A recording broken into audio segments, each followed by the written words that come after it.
ఒక సంఘంలో ఒక బిడ్డను తీసుకొచ్చారు. 14 సంవత్సరాలు ఉంటాయి ఆ బిడ్డ. తీసుకొచ్చి ప్రార్థన చేయడానికి పాస్టర్ గారు ముందు నిలబెట్టారు. నిలబెడితే ఆ పాస్టర్ గారు అంటున్నారు, అమ్మ ఏమని ప్రార్థన చేయమంటావు అన్నారు. అది చెప్పలేకపోతుంది. ఏముంది, ఆ మనసు అంతగా దుఃఖంతో నిండిపోయింది. నా బిడ్డ కొరకు ప్రార్థన చేయి అనగానే పాస్టర్ గారు వెంటనే ఆ బిడ్డ మీద చేసి ప్రార్థన చేశాడు. ఆ బిడ్డ ప్రార్థన చేసిన తర్వాత సరే చర్చిలో కూర్చోబెట్టండి కాసేపు అన్నారు. వెళ్ళాడు ఆ బిడ్డ.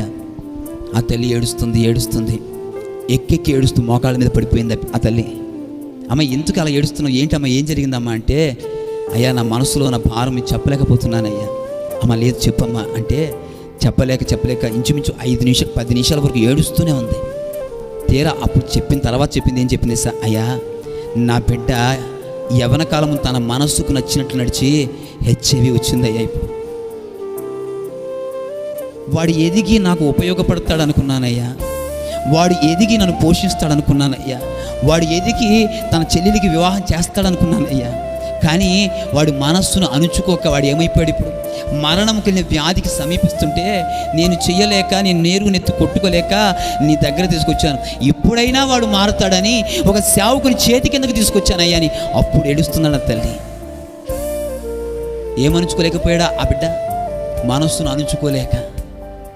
అణుచుకోలేక శారీరకమైన ఆ తుచ్చమైన ఆశలకు పాపానికి ఏమైపోయి ఆ బిడ్డ ఏం తెచ్చుకున్నాడు తెలుసా? ఆ రోజు ఆ తల్లి ఏడుస్తుంది, ఎక్కెక్కి ఏడుస్తుంది ఆ తల్లి. అమ్మ వాక్యం నీతో మాట్లాడలేదా నీ పిల్లలు మందిరానికి తీసుకురామని అని అంటుంటే ఆ తల్లి అంటుంది, అయ్యా ఎన్నోసార్లు నీ పిల్లలను బయట విడిచిపెట్టద్దు అని పరిశుద్ధాత్ముడు ఆ బలిపెట్ట నుంచి కేకలు పెట్టాడయ్యా. కేకలు పెట్టినా నా చెవిని పెట్టలేదు.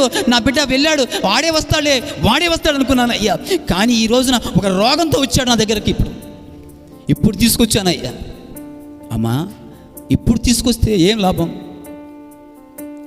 ప్రమాదం రాకముందే దేవుడు హెచ్చరించాడుగా. ఆ రోగం రాకముందే నీ పిల్లల కొరకు హెచ్చరించాడుగా.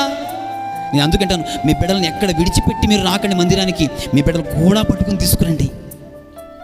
దయచేసి నన్ను అన్యభావంగా అర్థం చేసుకోవద్దు. ఒక అన్నగా, ఒక ఆత్మీయ తండ్రిగా మీకు చెప్తా ఉన్నాను, మన పిల్లలను ఎప్పుడు విడిచిపెట్టి రాకూడదు. ఒక స్థితికి, ఒక లోకంలో ఉన్న పద్ధతులకు, మనుషులకు అప్పగించకూడదు. మనం ఒక ఆత్మీయ త్రోవలో వెళుతున్నప్పుడు మన పిల్లలను మనతో నడిపించబడాలి.